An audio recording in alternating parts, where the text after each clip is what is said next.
बोलो गणेश भगवान की जय। बुधवार व्रत की पौराणिक कथा। समतापुर नगर में मधुसूदन नामक एक व्यक्ति रहता था। वह बहुत धनवान था। मधुसूदन का विवाह बलरामपुर नगर की सुंदर लड़की संगीता से हुआ था। एक बार मधुसूदन अपनी पत्नी को लेने बुधवार के दिन बलरामपुर गया। मधुसूदन ने पत्नी के माता पिता से संगीता को विदा कराने के लिए कहा। माता पिता बोले, बेटा आज बुधवार है, बुधवार को किसी भी शुभ कार्य के लिए यात्रा नहीं करते। लेकिन मधुसूदन नहीं माना। उसने ऐसी शुभ अशुभ बातों को ना मानने की बात कही। दोनों ने बैलगाड़ी से यात्रा प्रारंभ की।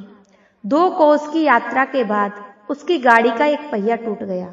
वहां से दोनों ने पैदल ही यात्रा शुरू की। रास्ते में संगीता को प्यास लगी। मधुसूदन उसे एक पेड़ के नीचे बिठाकर जल लेने चला गया। थोड़ी देर बाद जब मधुसूदन कहीं से जल लेकर वापस आया तो वह पूरी तरह हैरान हो उठा, क्योंकि उसकी पत्नी के पास उसी की शक्ल सूरत का एक दूसरा व्यक्ति बैठा था। संगीता भी मधुसूदन को देखकर हैरान रह गई। वह दोनों में कोई अंतर नहीं कर पाई।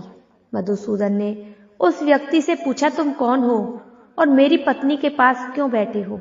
मधुसूदन की बात सुनकर उस व्यक्ति ने कहा, अरे भाई, यह मेरी पत्नी संगीता है। मैं अपनी पत्नी को ससुराल से विदा कराकर लाया हूं। लेकिन तुम कौन हो जो मुझसे ऐसा प्रश्न कर रहे हो? मधुसूदन ने कहा, तुम जरूर कोई चोर या ठग हो। यह मेरी पत्नी संगीता है। मैं ऐसे पेड़ के नीचे बिठाकर जल लेने गया था। इस पर उस व्यक्ति ने कहा, अरे भाई, झूठ तो तुम बोल रहे हो। संगीता को प्यास लगने पर जल लेने तो मैं गया था। मैंने तो जल लाकर अपनी पत्नी को पिला भी दिया। अब तुम चुपचाप यहां से चले बनो, नहीं तो किसी सिपाही को बुलाकर तुम्हें पकड़वा दूंगा।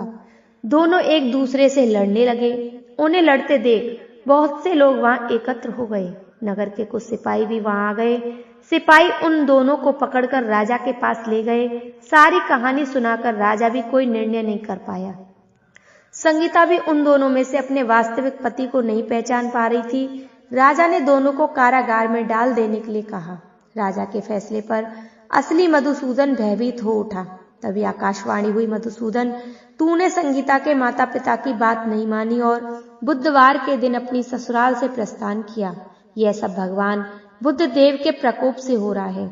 मधुसूदन ने भगवान बुद्धदेव से प्रार्थना की, हे भगवान बुद्धदेव, मुझे क्षमा कर दीजिए। मुझसे बहुत बड़ी गलती हुई। भविष्य में अब मैं कभी बुधवार के दिन यात्रा नहीं करूंगा और सदैव बुधवार को आपका व्रत किया करूंगा। मधुसूदन के प्रार्थना करने से भगवान बुद्धदेव ने उन्हें क्षमा कर दिया।